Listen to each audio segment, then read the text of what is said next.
la rëbb na la de. gars yi maa leen di leen ziar leen ñaanal jàmm di ko ñaanal sama bopp avocat Sonko la maa leen di ziar yéen ñëpp gars yi seetaan leen représentant Iblis ci média bi seetaan leen ko mi ngi nii ma ñëwaat. de cette coalition là mais ñu ne ñoom ñu ne liñ la récompensé wuñu la à la hauteur de ta contribution et de ton engagement jox nañ la benn poste ministériel amoo PCA amoo DG amoo président de surveillance alors que Awalé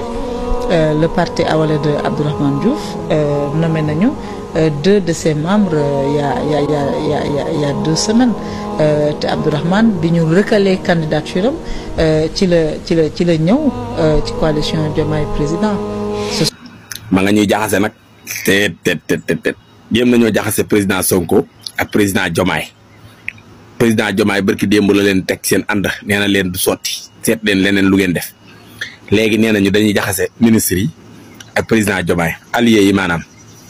grâce la ñuy jéem a jaxaseel may mun a yaa seytaane kii de jinne may mun a la war a doon wala représentant Iblis kii moo représenté Iblis ci kii bi ci média bi kii moo mën a jaxase xoolal fi mu ko jaar nee na ko say militant ñoo ko wax kenn wax ko moo ko créé inventé ko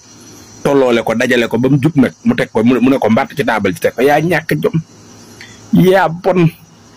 yow de dee moo tee yàlla baxal la yow kenn du la lakk dañ lay baxal yaa iñaan may mun a yaa iñaan seet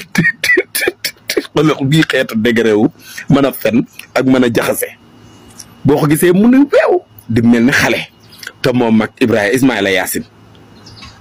yàlla rëbb na la de